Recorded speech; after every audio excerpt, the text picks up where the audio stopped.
Chapter 1. Palm leaves clapping in the wind, and rising cloud horizons didn't deter the big women in little bathing suits, the lean surfers competing for the ice-blue waves, or the mattress people sleeping on the steep beach, dreaming of sushi soaked in garlic soup. Nearby, at the golf resort, the 80-year-olds doing 80 laps in chill water below the new green hills defined their own time, with flowers falling everywhere and parties of birds surprising. At the naval base, a glider wing spy plane lifted off and soared toward the stratosphere, extending its sensors to test the life support of Earth below. My calves cramping, I scattered the reef fish. My ex-wife chased our son home to an address I wasn't allowed to learn. Routinely, I cleaned my glasses. They weren't dirty. The smudges were in my eyes. Ahead, the wind tore the surf apart, clouding the road edge. Something was wrong I wasn't ready for. I drove on toward the North Star. I woke to black branches floating in my vision of the satin yellow pillow. The motel coffee didn't clear them.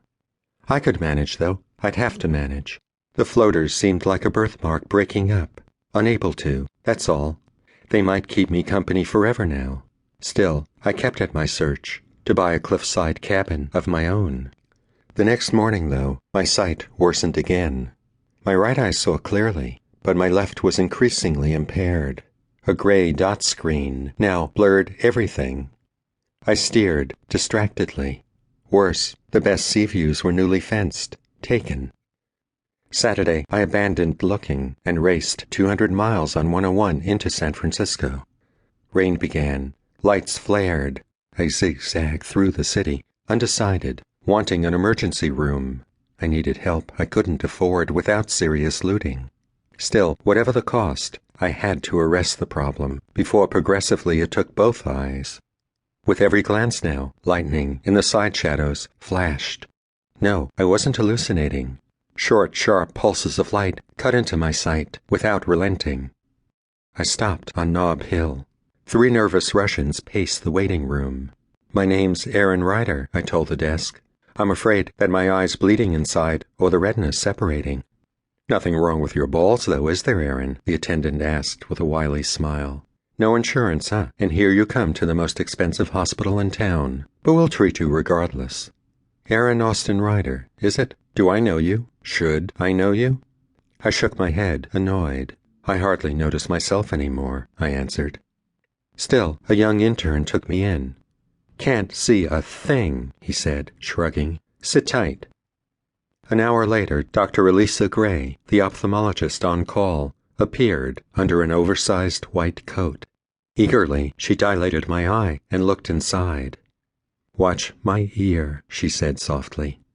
A pink pearl snuggled in the lobe. My eyes wandered to hers, gray-green, under straight-cut, light red hair.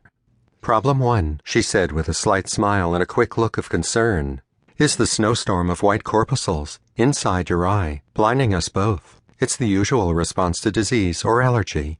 Have you had syphilis? TB? What about cats? Were you ever treated or tested?" "Harshly. By you, yes," I complained. "My left eye's gone blind, thanks to your shining. I only see black." "Temporarily," she said. "What's your history?" "Hardly any, really," I answered. "Chicken pox at 6, mumps, then measles at 8. I'm not allergic to anything that I know about, but you might push me to be. I've been exposed to hell while traveling, yes, but didn't burn, I don't think.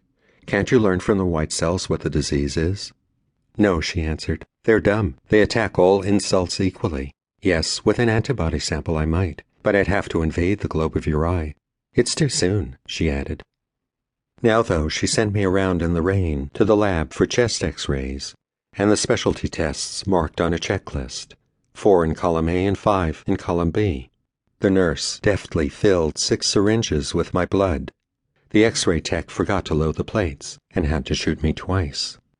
Feeling faintly sick, I returned, hesitant and soaked, to Dr. Grey.